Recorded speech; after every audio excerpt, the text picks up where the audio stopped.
Hello, all you wonderful people. I'm Lisa with Living Life with Lisa, and today we're doing some cooking. And usually we talk about living life with early onset dementia, which I was diagnosed in October of 2017. And my caregiver slash friend is here today, so if you see her here, that's who's here. And also the whiny dog is Lucy, because Lucy wants in and out today for some reason. And so today we're cooking meatloaf, and we use some of that fresh meat we bought the last time. And this is a pound of, hopefully it's a pound, it was a guesstimate, pound of breakfast sausage. And then we use a pound of ground beef. And then I'm going to turn the camera down so that you don't have to look at me, but you can look at what I'm doing. I had a special request from one of the viewers to watch me cook. I don't know why, but we're going to do it. And as far as the stove things go, we're going to let Nicole take care of that. But as far as making it, I'm going to do it. And so here is Lisa's famous meatloaf.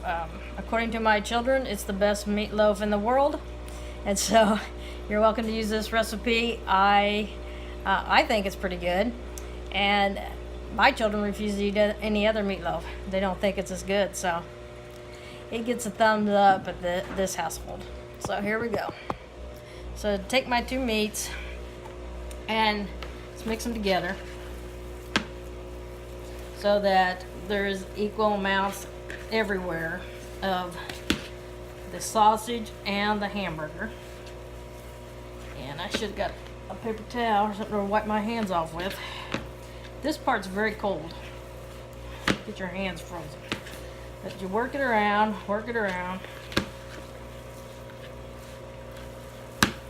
I left those books there because I didn't know if what we were doing with that tree, or if anything. Maybe not today. I don't know. So we get all mixed up so that it's all together. Let's see. Now, I add with it. Where'd the paper towels go?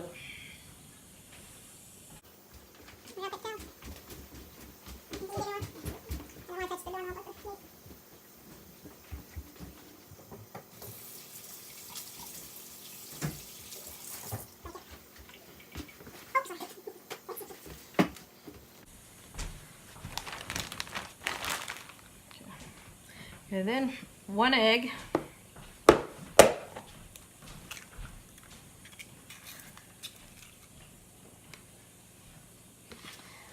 I'm brand loyal to Quaker old-fashioned oats, not the instant, but the old-fashioned.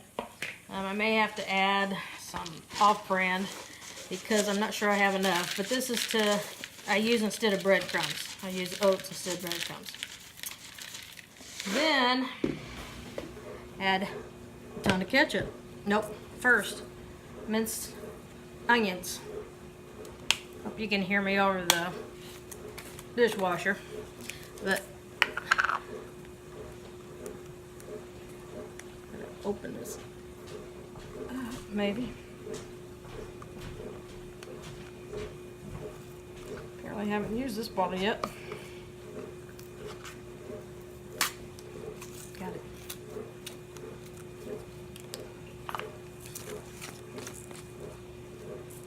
Minced onions. I used to put raw onions in there, but that was too much trouble, and the kids caught it, and they think they don't like onions. Though they eat onion rings and everything else, so go figure. So I don't even measure it. I just kind of put it in there until I feel like stopping. Same way with the oats. And then the ketchup's the most important. And this,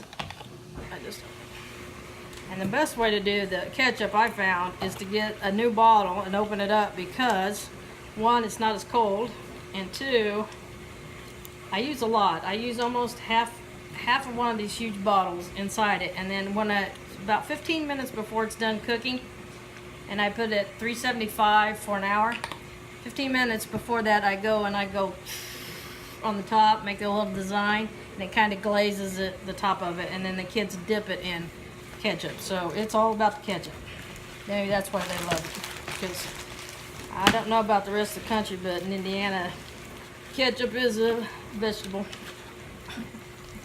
And we're mixing this all up again, and it's not going to be enough oats, so I'm going to have to put some. We're going to put some of that other oats in because it's not sitting up. Oh, good, yeah. And you just kind of have to fill, as long as it's, it needs to not be runny. If it's runny, you don't have enough oats. Or breadcrumbs if you're a breadcrumb person.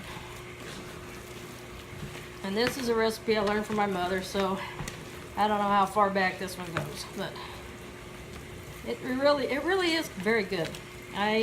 It's my favorite.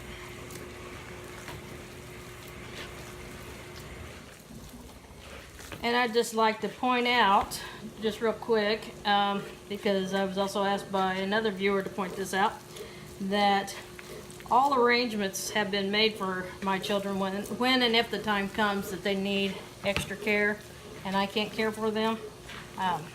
Those arrangements have already been made, and all the safety nets are in place, so no one needs to be concerned about that. Thank you for asking, whoever it was that asked me that yesterday. Anyway, so we keep working it and keep working it. I'm not sure if this, I don't want to add any more of those other oats, but it's still slimy. Yeah, still feels so slimy a little bit. And those are smaller. Are those are quick oats. Let's put just a little bit in there. Okay. This is a no-no, but you got to do what you got to do in cases of emergencies. Because we looked for Quaker oats, didn't we? And couldn't find any. Now, I do not remember if I sprayed the pan or not before. I would say yes. Okay, you spray the loaf pan before you put the loaf in. And it's going to be thick, so that's why it cooks for so long. So I put it at 375, and usually an hour. Sometimes I do the hour and then I put my little design on the top, put it in for 15 more minutes, then I know it's cooked. Once it gets burnt around the edges, you know it's done.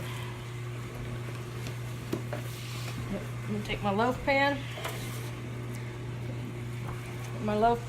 and I'm going to, I hope you're getting a good angle from this. I don't know if you are or not, but I'm going to smash it around so that it's even in all directions. I'm going to preheat that to 475. Please.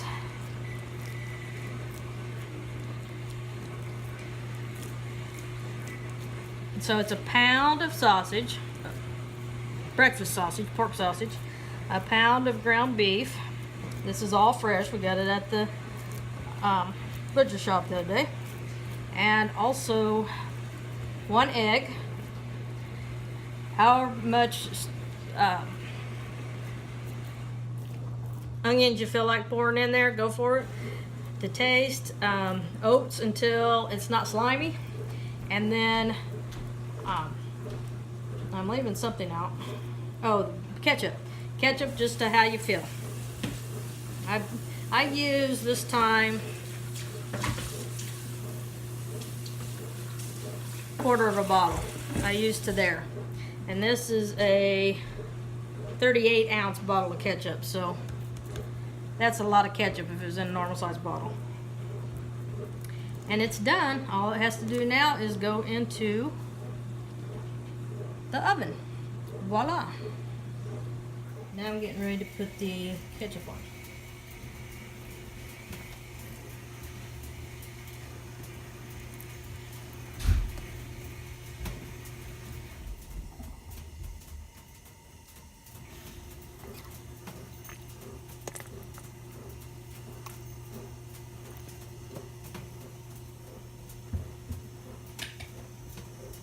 And there is the finished product of the Lisa meatloaf, and we're getting ready to eat it. So with that, I will say to you,